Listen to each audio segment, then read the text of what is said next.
And my next guest is none other than Baltimore's own comedian, Tom Myers. Hello. Hey, Tom. Hey, hello. How you guys doing tonight? Everybody having a good time so far? Yeah, I'm in kind of a weird mood myself. I was on my way down here. I stopped at a convenience store. I'm waiting in line to pay, and the guy in front of me puts down a dozen donuts, 2 big bags of Doritos, one of those cheapo 1-gallon bottles of the generic brand fruit punch, and a nasty, old, rotting banana. And he turns to the clerk and says to him, "My girlfriend just had an operation. She can only eat certain things." I look at him and I go, "Yeah, right. Why didn't she have a bong hit transplant?"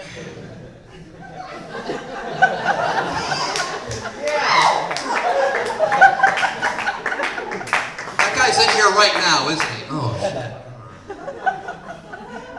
May have brought all his friends with him. I don't know. No, but I am from the Baltimore area. I was born and raised in Baltimore. I grew up in an area outside of the city. I grew up in Harford County, Maryland. Thank you. It's my roommate back there. It's what we locals love to call Hazard County. It's not because we have an obsession with the Daisy Dukes or the General Lee, but it's because I grew up right next to the Aberdeen Proving Ground military base. 70% of the world's mustard gas and half the world's chemical weapons testing takes place right in my backyard. Yeah! Thank you very much. Yeah! You want proof of that? I didn't pay for this haircut, all right? 25 years old and I already have a receding hairline. I did not ask for this. The bitch growing up next to mustard gas growing up, but you know what? Gives me leeway on stage. That's the guy who has the mustard gas buried in his backyard, right? Yeah? Okay, cool. We'll give him a few more bits of stage time. He will, all right. No, but I have a greater appreciation of where I came from since I started traveling and since I started doing comedy all over these small towns. Do a lot of small towns. Some of these small towns are freaky, man. I went to this one venue where I was supposed to be performing. I get there and everybody at the bar is watching Deliverance. And they cheer during the squeal like a pig scene. It's gonna be a rough gig tonight. Probably a bad thing that I resemble a prison bitch on Oz. Keep my ass to the wall tonight, ladies and gentlemen. Or keep my ass to Ed, one or the other. Make myself feel at home.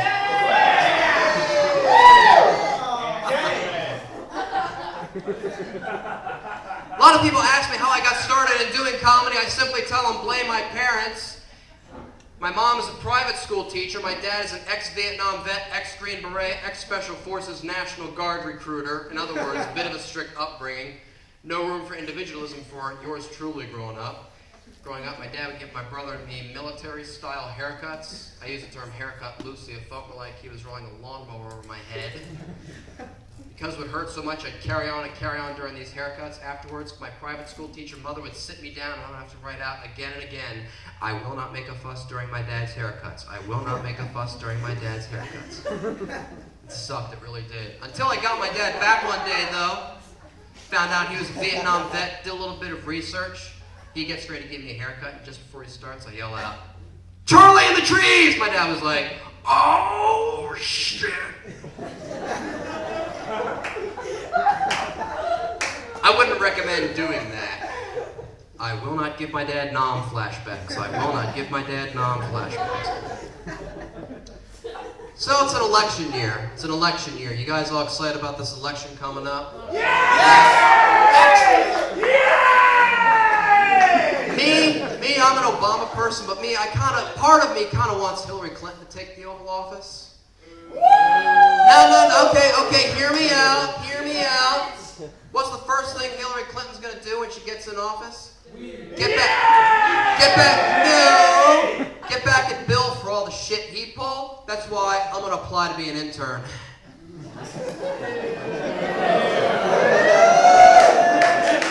I quit smoking though, so I don't know if that'll affect my shot, but I don't smoke cigars. Is that gonna hurt me? I think it might. Yeah. Although, I'm really glad Mike Huckabee dropped out of the race. God, weren't we gonna be like a one cracker ass nation if we were gonna elect a president named Huckabee? Who are you voting for in the election? I'm voting for Mike Huckabee. Why? I'm just not saying his name, Mike Huckabee. God, these guys come inauguration day. Hail to the chief. There he is, he's President Huckabee.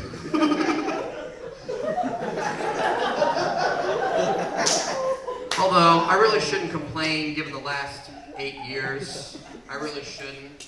You know, for 8 years, we've had my fellow Americans. I just want to say that we have these terrorist thugs on the run. Now, once we catch them, everything's going to be fine. I'd like to thank the Republican National Committee for having me speak here tonight. That was supposed to be my impression of George W. Bush. It's been a while since I've done it, but yeah, I tried. My fellow Americans, I'm pleased to announce that more jobs are going to be created and people are going to get these jobs. But first we have to create them. Cool, you're all unemployed like me. Nice, okay, great. No, but I haven't always done comedy. Before I started comedy, I was a student at Goucher College. Also my roommate. When I was in school, I studied history. My favorite piece of history to study was the American Revolution. Why do I like studying the American Revolution? Well, I like it not because it's the laying of the foundations of democracy or how ordinary men can rise up to fight against the evils of tyranny. I like that people were able to grow an incredible amount of pot back then and get away with it. Yeah! That's why I love studying the American Revolution, yeah. All those who really support me behind that are going, I'd applaud, I just don't feel like lifting my arms, dude.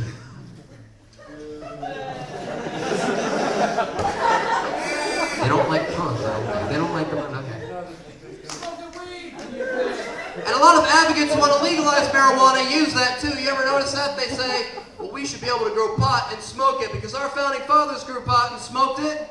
Our founding fathers, the same people who had to physically fight for the right of this country to exist, smoked pot? I don't think so. How do I know this? Because I've tried pot, okay? Remember, I did take this course in college. I'd love to, ma'am, I'd love to, but if I tried it, I know that me and anyone else who has smoked pot can tell you after you smoke pot, you do not feel like going off and fighting a revolution. Everyone smoked pot back then. Paul Revere would be galloping down the street like, I think the British are coming, dudes. Luckily for me, I got enough. I can share. You guys have been a great crowd. That's my time. Thank you very much. Thank you.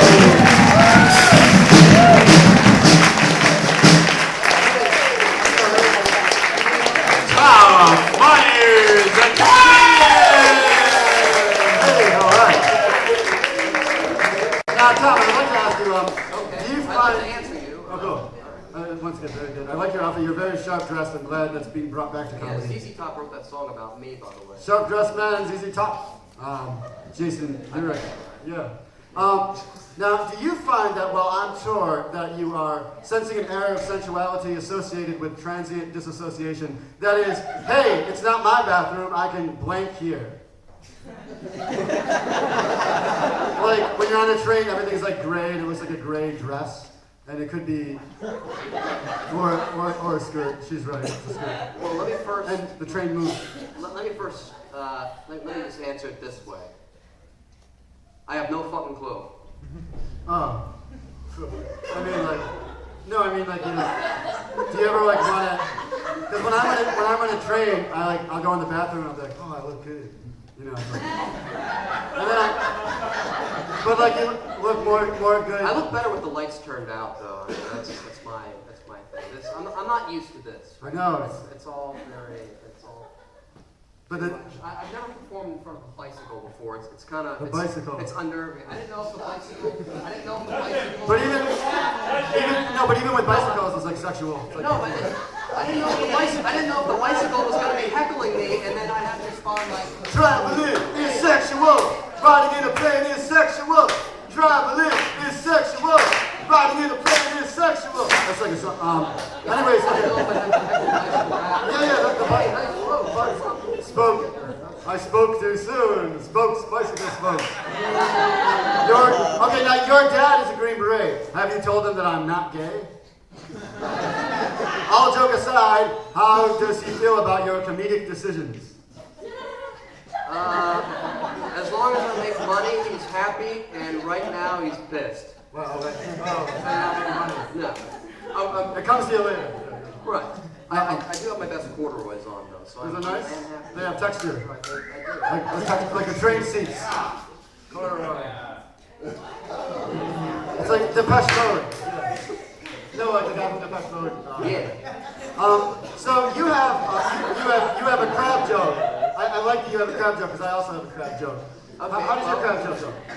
Whenever I perform outside of Baltimore, I tell people I'm from Baltimore, and I describe it as a big seafood town. So if you go up to a girl in a bar in Baltimore, you meet her, you start talking to her, she invites you back to her place, and she tells you she's got crabs. That's a good thing. You should go home with her. Yeah. Of course, I usually would anyway. Because you can eat, she'll cook the crabs. And put Old Bay on it. Put Old Bay. Now, okay, my crab joke, where there's a cricket in the audience. This is what I did when I was in North Carolina. I said, we got some really crabby woman in Baltimore. That's why I like coming to Greenville, North Carolina, because I get to fuck lobsters all day.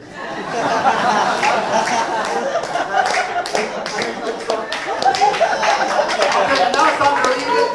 So when you go down to North Carolina, you eat a red lobster a lot. No, I mean like. I've never been. I don't know if that. Now, this is 3 cool questions. 3 cool questions. You either have sex with Ariel from The Little Mermaid before she gets her legs, or have sex with Rosie O'Donnell, who, in addition to being grumpy, is eating green tapioca pudding. Which one? Both of them. Which one do you choose? Am I allowed to be drunk first? Yeah, that's fine. In that case, Rosie. Rosie? Strange. That's weird. Josh, which one would you have sex with? Obviously, the mermaid. There's an excuse. I'm drunk, remember? Oh yeah. Well, no, I don't know if she has parts like when she's a fish. That would be She conducive. doesn't need parts. He's had sex with a tree. Tapioca pudding! Ladies and gentlemen, Liz King. Okay, Hi, now Liz. propose. Now here you have a choice between 2 things. You can either propose to a cat in an Applebee's parking lot, or go square dancing with your Green Beret father. Your father is in a Green Beret, or not anymore. Well, so far I've been very unimpressed with the service at Applebee's, but I'd square dance with the cat only if we could do it at a Golden Corral. No, you have to square dance with your dad. That would be the choice between proposing to the cat and I proposed to the cat if only if I could propose to him at a Golden Corral. Golden Corral. It's a restaurant, folks. I'll clue you all in. Just kidding, it's not. Okay, now you are given a gun, and God asked you to kill either Fred Durst or Osama bin Laden. Aren't they the same person? 3 cool questions.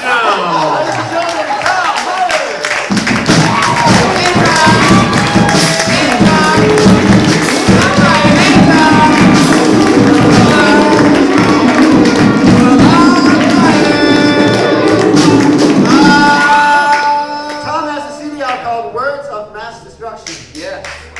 It's very apropos. Apropos meaning like kind of what? Yeah. Yeah. Like somebody said, I figured out what it meant to me. Apropos. Tom Myers. We all learned something. Wait, is the CD on sale somewhere? It's on sale back there. Oh, cool. Back there. And when's your next show? My next show, it's at EJ's Landing in College Park this Saturday. The show itself is being taped for Comcast Television down in DC. So if you come on down to EJ's Landing in College Park, you can be on television. Get your moment in fame, folks. No, thank you very much for coming out. Actually, Ladies and gentlemen, Tom Myers. Congratulations.